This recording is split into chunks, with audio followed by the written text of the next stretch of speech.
If you've read any reviews of the 2023 Frasier reboot, you probably noticed there's been some disagreement. Oh, I love making people laugh. To me, humor is like medicine. Guess we're in the placebo group. Is the revival of the 1993 to 2004 show a pointless, excruciating, unfunny dud and an enormous embarrassment for star Kelsey Grammar? Or as perfect as ever, more charming than expected, or at least okay? Today, we're taking a look at the new Frasier reboot so far, why it's caused such a split in opinions, and unpacking if it really has a chance of holding a candle to the original. Here's our take. Overall, critics rate the new Frasier reboot merely 58% on Rotten Tomatoes, while it currently enjoys an 85% audience score. Among critics, opinions are coming out strong pro and con, while numerous Frasier fans online are voicing that, even if they might not think it's amazing, at the end of the day, it's just good fun to see the character again. The answer to all this disconnect boils down to what you're comparing this new Frasier to. Are you measuring it against the original classic that won 37 primetime Emmys, including Outstanding Comedy Series 5 years in a row, or against all the other slightly meh but comforting revivals of our era? The original Frasier, itself a spin-off of classic sitcom Cheers, became one of the best shows on television ever thanks to its top-notch witty writing, its tightly knit farce, and amazing character performances by its supporting cast. John Mahoney as Martin, Jane Leeves as Daphne, Harry Gilpin as Roz, and especially David Hyde Pierce as Niles. Smells like a fish died and all the other fish sent flowers. Even though the show was called Frasier, it was never just about him. In fact, the other characters were frequently more beloved by fans. When Frasier was at his most unlikable, morally righteous, vain, and pompous, it was our love for those around him and their hilarious way of calling him out that made the whole work. So you're suggesting that I go along and pretend I'm enjoying myself, do something that gives me absolutely no pleasure at all, just to hear the words, I love you? Why not? Women have been doing it for centuries. This was also part of what made the show interesting. It showed that, contrary to common wisdom about main characters needing to be likable, you could build a funny and beloved sitcom around a character most couldn't relate to, and often might find profoundly unlikable. Well, Niles, tell you what. Seeing as how Cupid has so amply stocked my quiver this evening, I will try a shot on your behalf. God, you're unbearable. And this led to an experience where we got to watch Frasier push beyond his worst qualities and overwhelming ego. The show never let him off the hook, but while accepting these failings, it ultimately modeled and applauded his attempt to be better and to help others. The show was also deeply interested in family, both blood and chosen, and how our bonds to loved ones tie us to a core self. Niles, I would shave my head for you. A gesture which becomes less significant with each passing year. In Frasier's case, the no-frills common man persona of his father doesn't match up with his elite image of himself, yet he's improved thanks to his relationship with his dad, as well as his platonic relationships with Daphne and Roz, two women with very different backgrounds and personalities to him. It's a vision of how difference challenges us for the better. It may be an unwise man who doesn't learn from his own mistakes, but it's an absolute idiot that doesn't learn from other people's. This posed a problem for the reboot when it became evident that no one but Frasier himself was returning.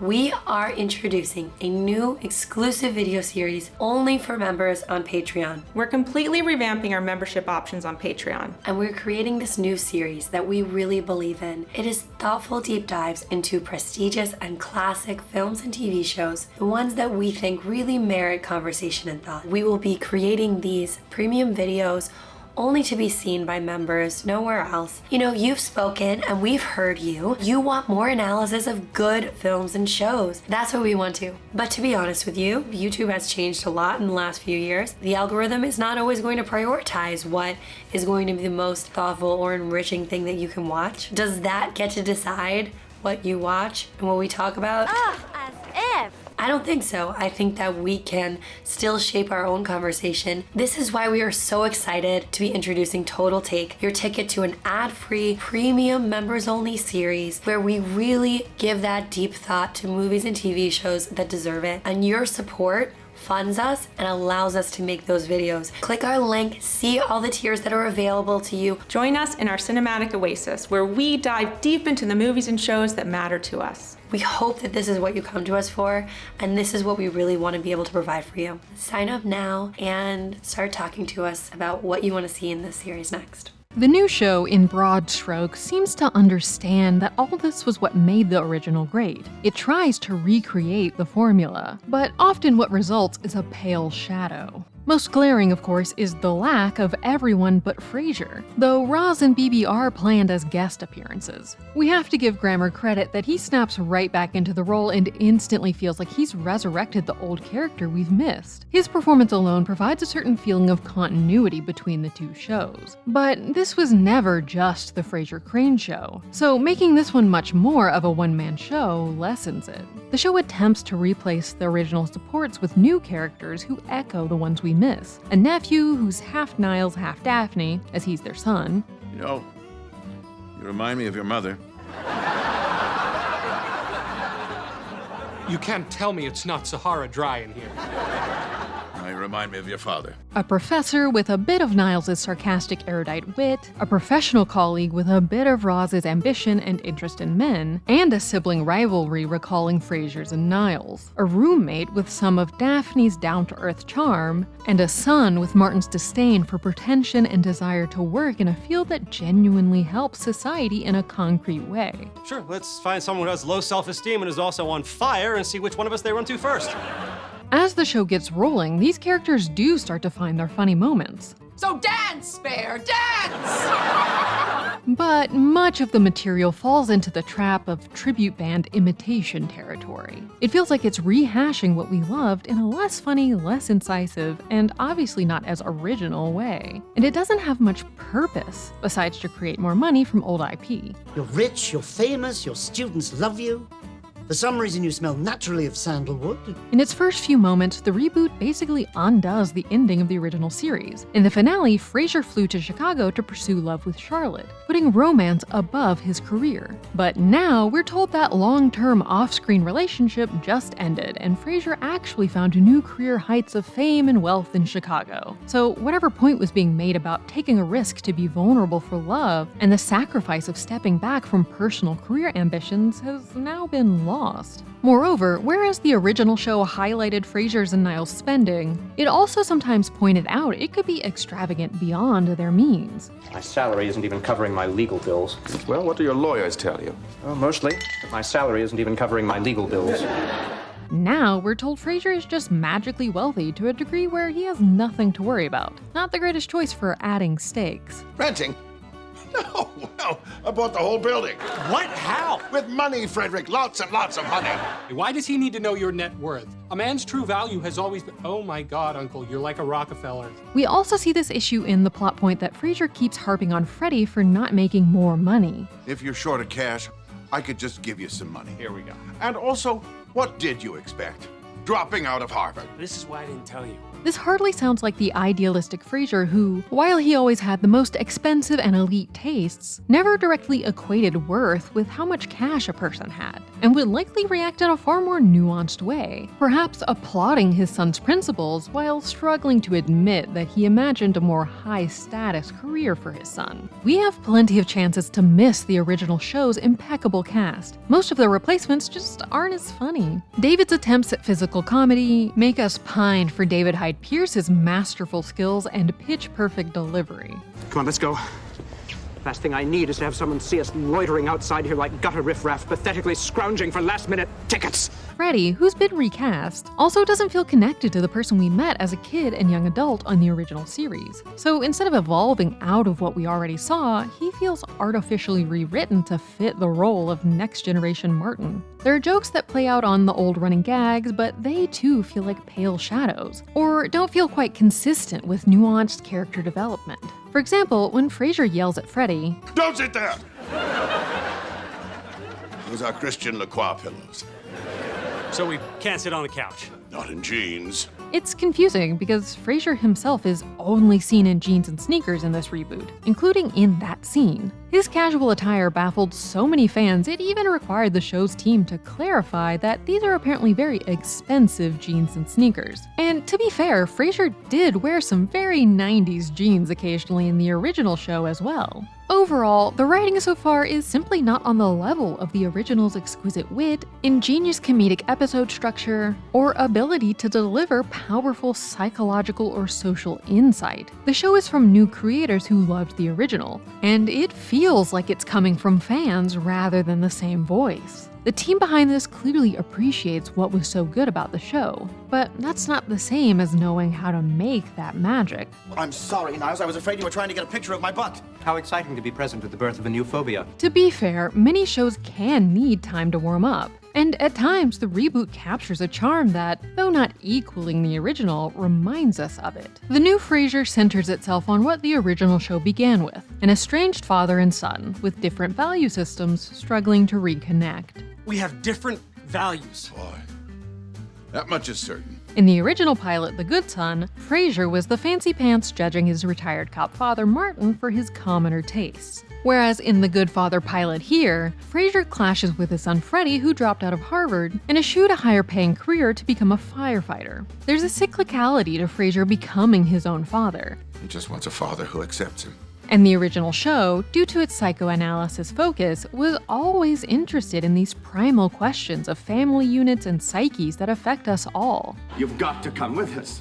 Fraser, you're my brother. That entitles you to my bone marrow and one of my kidneys, but this is an imposition.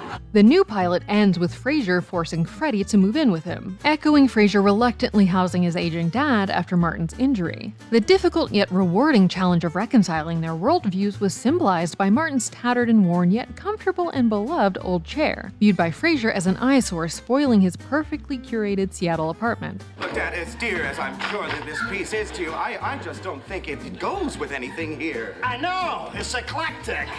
So, of course, the second episode of the reboot has to see Frasier and Freddie navigating their reunion through the question of where Freddie's objects can fit into Frasier's chosen decor. With Frasier now filling his father's role of the aging mentor, what wisdom does he have to pass on to the next generation? Some people will not be helped. I could put the two of you on a boat with life preservers on top of a sand dune. You'd still find a way to drown. But beyond just inverting Frasier's and Martin's conflict for the next generation, is there anything new to add to this story? After all, the genius of Frasier came from departing from what we might have expected after watching Cheers. While both shows center on the comedic clash of class sensibilities between people who love each other, the spin-off offered a very different world around Frasier's character, and also gave new insight into Frasier himself that changed how we viewed him. The 2023 Frasier heads back to his Boston roots, though without any major Cheers characters either, and is mostly about trying to revive everything it can. As it gets moving, at times it does channel the comforting fun of the original show's basic formula, enough to activate our nostalgia for the show's witty banter. It gets in some classic jokes at Frasier's own expense, like him believing he's a wizard with the ladies when he's completely misread the situation. And another young woman falls under your spell. I'm a babe magnet. I'm catnip. But is it truly going to get by on just referencing the past? Or is there any timely commentary here that can update the original's meditations on the importance of family and pushing through our differences, its wit about everyday class conflicts, and its understanding that intelligence consists of far more than aristocratic tastes? That's the Space Needle there. Oh, thanks for pointing that out. Being born and raised here, I never would have known. Can't believe I'm confessing this, but I hit my son over the head with my Art Nouveau vase. Suffocated him with my Christian Lacroix pillows. So far, in addition to its blander, more mediocre surface, it's hard to glimpse much depth in the reboot, much less the teeth to actually feel thought-provoking about the class conflicts of today, which to most feel darker and more urgent than they may have for many Americans in the more prosperous bubble-like 90s. Frasier seems to have the potential to become a moderate crowd pleaser, especially for fans hungry for more of their old favorite. I'm listening. But its charms are on the same level as many other reboots we've gotten used to in today's era, where we may keep watching because it's familiar, like a cozy old friend, not because it's that good on its own merits or because we're all that interested in what's going on in this world now. The early new episodes of Frasier rely a lot on the pleasure of bringing back this character and his extended world, including through callbacks to the other characters we loved. I don't know if you've ever dealt with a sibling with whom you have a very intense and competitive relationship. I am familiar with the dynamic. Once we've had a whole season of this, will it be able to establish our new, sustained interest in Frasier's current life and replacement supporting cast? Cancelled reboots like How I Met Your Father and Gossip Girl prove to us that initial interest around recreating a past magic for our new era won't be enough if the writing and execution of the new show is too meh. On the other hand, Sex and the City reboot and Just Like That, which got renewed for a season 3 despite faltering in many ways creatively, has also shown that enduring love for characters we get to see resurrected can retain audiences even through revival growing pains. There's something heartwarming about just seeing Frasier again, and through him, receiving reminders of the other characters, as if they've all just been going on in the world all this time. It's that nostalgia that makes any reboot of a great original show so appealing. Should it have been made? Honestly, from the perspective of the creative legacy of the show, no. But it can extend the life of Frasier to younger viewers, and of course provide some entertainment in the meantime. If it inspires more audience members to revisit the original show and keep that alive, then that alone makes it worth it. Well, as some illustrious person once said, popularity is the hallmark of mediocrity. You just made that up, didn't you? Yes, but I stand by it. If you're a fan of the original Frasier, what video would you like to see us do about the show? Let us know in the comments. That's The Take. Click here to watch the video we think you'll love, or here to check out a whole playlist of awesome content. Don't forget to subscribe and turn on notifications.